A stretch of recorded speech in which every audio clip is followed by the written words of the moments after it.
Hey everyone, I'm going to take a stab here at the very first question sent in, which was help with worksheets. So your classmate asked, I'm having trouble with question number 8 on worksheet 1. I don't really know how to set up an equation to find the answer. I'm also not sure how each variable is related to each other. All right, so let's take a stab at this. Let's first off find this question. So we'll go right here. So this is it. It says gallium has two naturally occurring isotopes, gallium-69 and gallium-71. If the percent abundance of gallium-69 with this mass has an abundance of this, what is the natural abundance of gallium-71, which has a mass of this? All right. So I'm going to now switch over to the homework matrix form.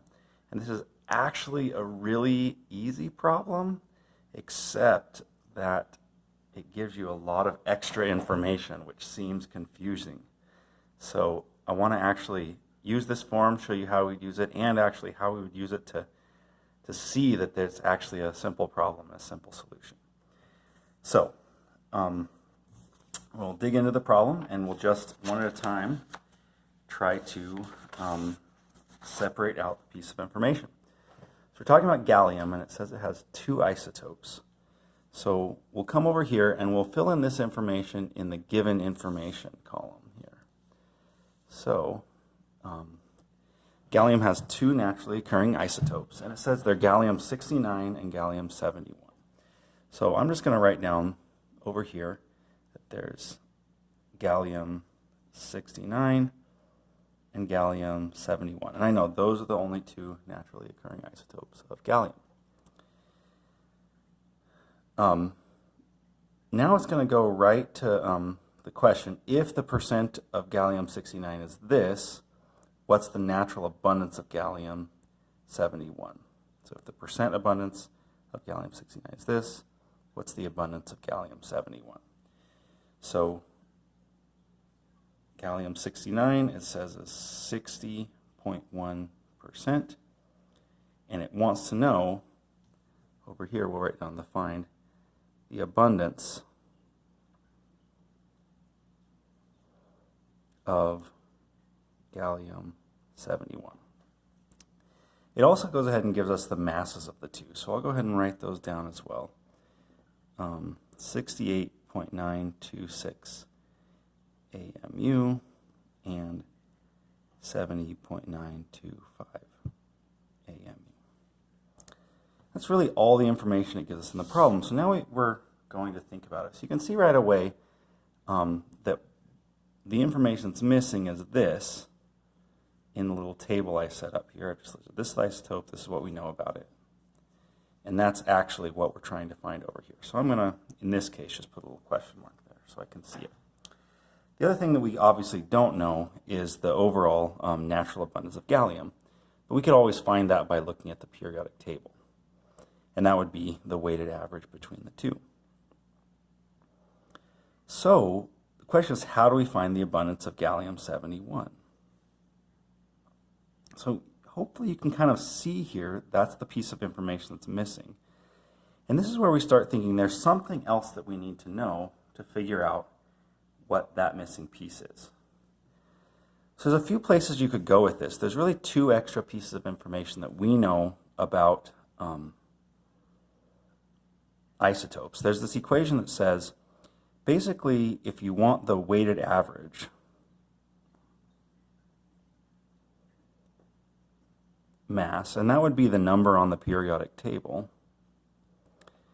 what you have to do is you have to add up the mass of isotope 1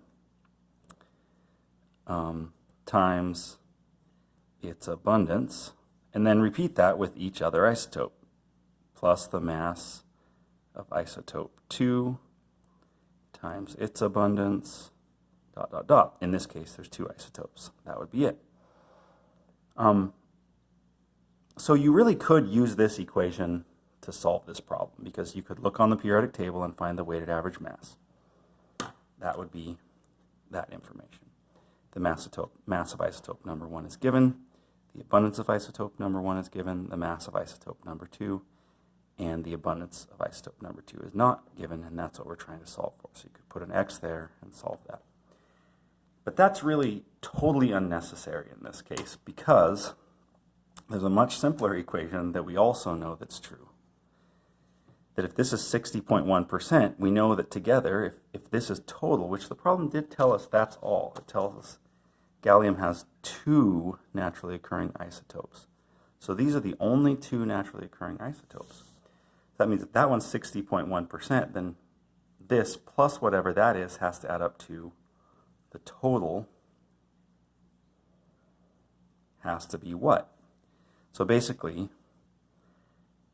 the total, the percent of isotope number 1 plus the percent of isotope number 2 has to be, drum roll, 100%. It has to add up to all of it. So if you just take this equation here, you can actually go ahead and solve for how much is left. With one tiny caveat, which I'll get to in just one second. So let's take this down here. What we have is we have this equation. Now, oops, my pen is not working. We'll go to this one. We have this equation. We'll take this down here. And we'll say the percentage of isotope number 1 is 60.1% plus isotope number 2, we'll just call X, equals 100%. You'll subtract 60.1 from both sides, and you'll get X equals 39.9%. I'm sorry, yeah, 39.9%. Except there's one tiny little difference in the wording. Notice that over here it said percent abundance, and that's why we wrote down the percent here. But in the answer, it asked for just the abundance. What's the natural abundance of gallium-71? So it's not 100% clear what unit they want that in. They could want that in the percent form like they gave us in the problem, or they could want that in the decimal form. So in this case, it really shouldn't matter either way. You should be able to give it 39.9%, or you should be able to say it in decimal form, 0.399 equals the natural abundance of gallium-71